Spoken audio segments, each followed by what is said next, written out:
Look, look, look, look. Yeah. We're gone today from Melbourne, Florida. Man, got stuck in throat. 79 degrees and sunny today on National Nachos Day. So grab yourself some nachos and just sit back and relax and enjoy is what I say. Because we're going to be here for a while.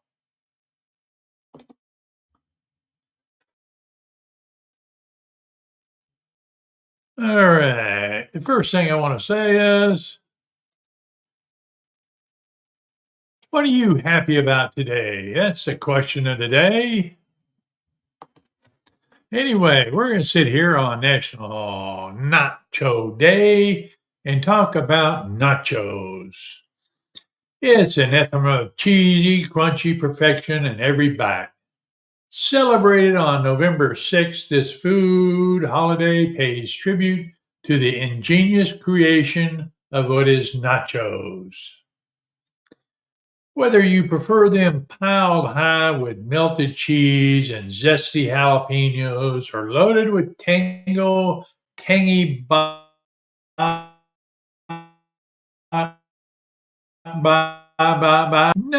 cater to our wildest flavor fantasies. Legend has it that nachos were birthed by accident in a Mexican border town when a group of hungry soldiers demanded a snack. Thankfully, this scrumptious mishap became one of the most beloved dishes worldwide. So, on this glorious day, let's gather our amigos and painstakingly crafted tortilla chips lavished dormantly with mouth-watering toppings because life is too short for boring snacks. Let's raise our margarita glasses to National Nachos Day.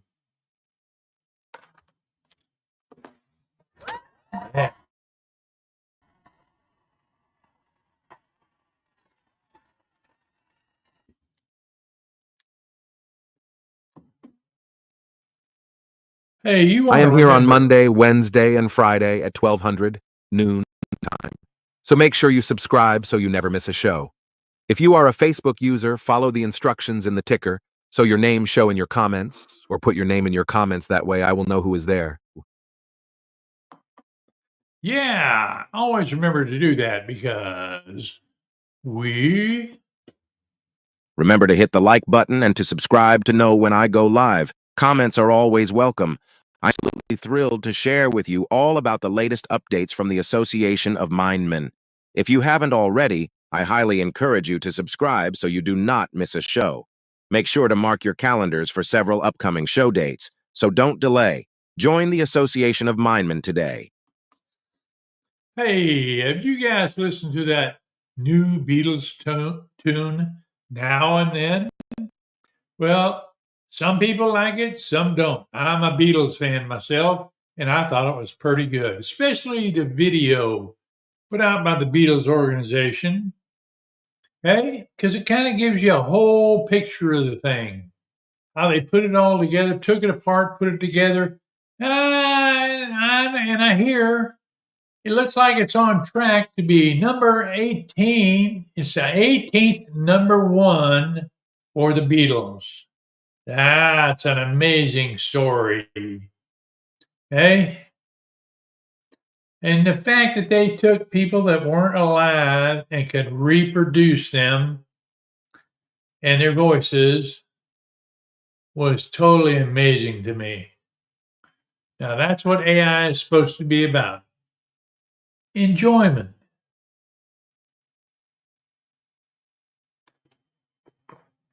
Do you use any AI tools? I do. I use AI to help write stories, and I just as necessary. Eh? They don't come out all correct, particularly when you're writing something about the left. I don't know what it is about these AI tools. Every one I use comes up biased, and I have to adjust things. But that's another story altogether.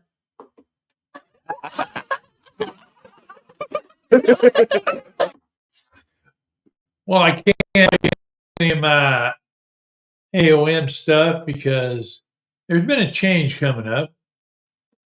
I'll announce it on Wednesday when I redo all my audios. Just thought I'd let you know, okay? Hey, who wants daylight savings time all the time anyway? That's the question.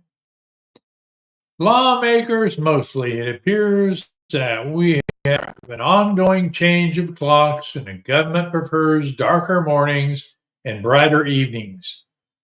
The U.S. Senate, come on, Don. The U.S. Senate last year voted unanimously to ditch the switch and have the country run on DST permanently. But the counterpart bill in the House stalled. They can't get their act together.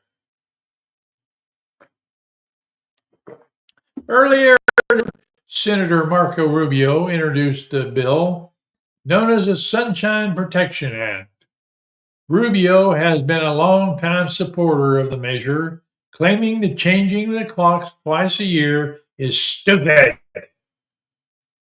19 states have passed legislation or resolutions to make daylight savings time permanent if Congress agrees. Why do we got to even ask them folks? Their enthusiasm harkens back to be a founding father, sort of. Benjamin Franklin is often erroneously credited with supplying the inspo for daylight savings time.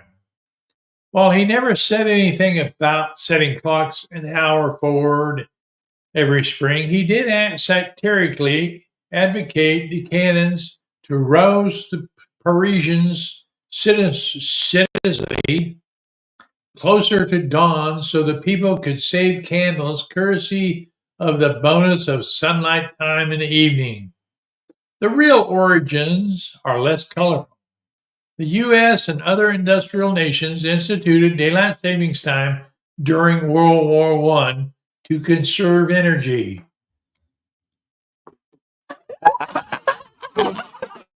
We know that's over with. So why not get rid of it? Make it permanent. We only need one time.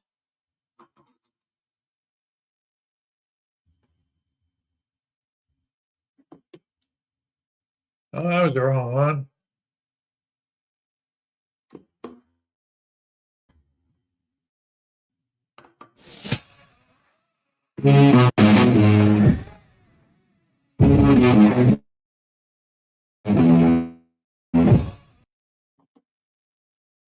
Gotta remember this question for you. What are you happy to be about? Just let me know. A little secret. What makes you happy? I like going out and shooting my gun, riding my motorcycle. That's the things that make me happy. Oh, man.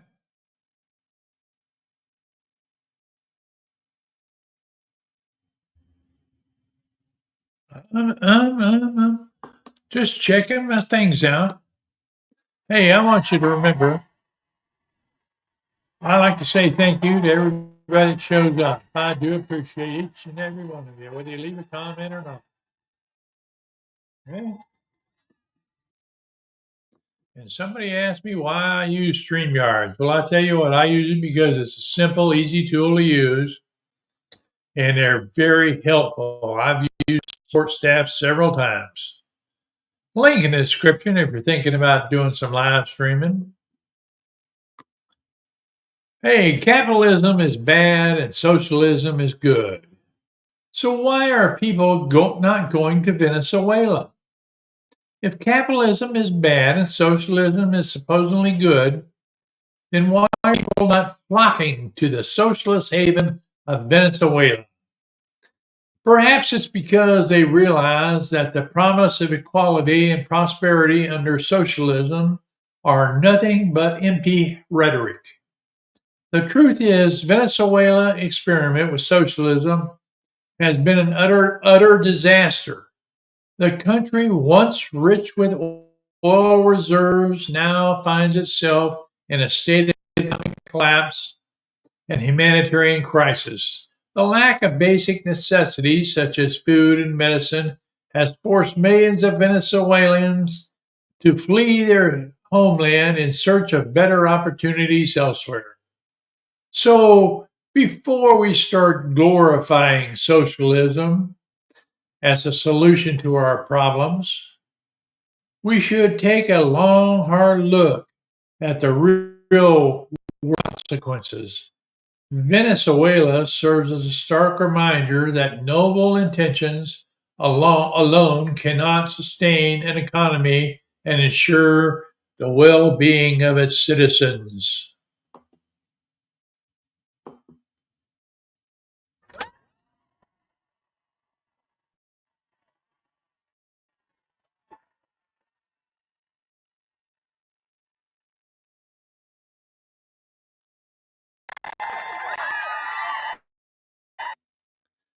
So remember that, folks. It's not where they're good, they're just downright terrible.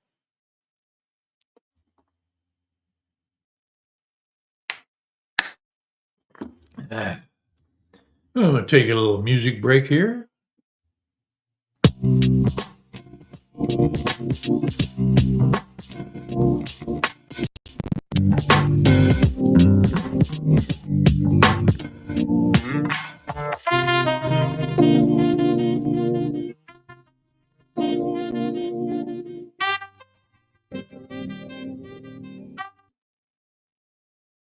All right. Let's see. We'll get back on track here. I had to take a little break here, man. I'll tell you what, I was dry. So here's a parade here. Cher will perform at this year's Macy's Thanksgiving Day Parade, but she won't close out the show. That spotlight is obviously reserved for Santa, who has no Grammys.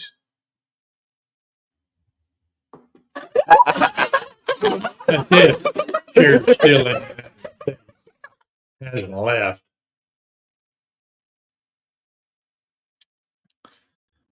Well, arrow-proof truck. Joe Rogan shot the side of a Cybertruck with a compound bow, and the arrow only dented the exterior. Tesla has officially made Robin Hood obsolete.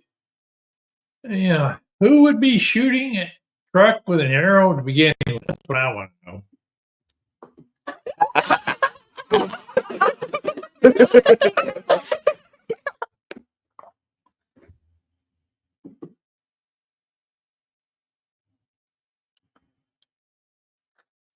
Hey, watch your future shows because in the future I'm going to be doing some reviews of various people that are running for president. Give you my personal opinion. Okay? Now, Biden, I'm going to start off with Ice Cream Man, otherwise known as Biden, shouldn't run. He's too friggin' old. And Trump, I love you, dude, but it's time for somebody else. You got too much baggage. He wouldn't be good anymore. He just needs to get behind somebody and support him. So, but in the future, I will be doing some shows which I'll review some of these candidates. And you may like my review, you may not.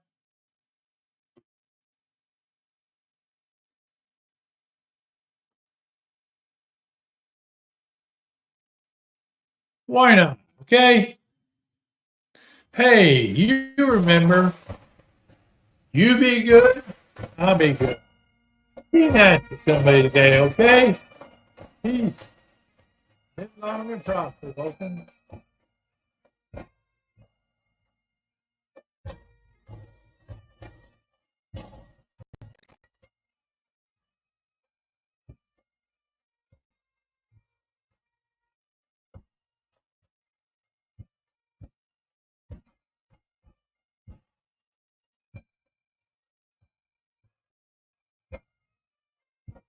Bye now.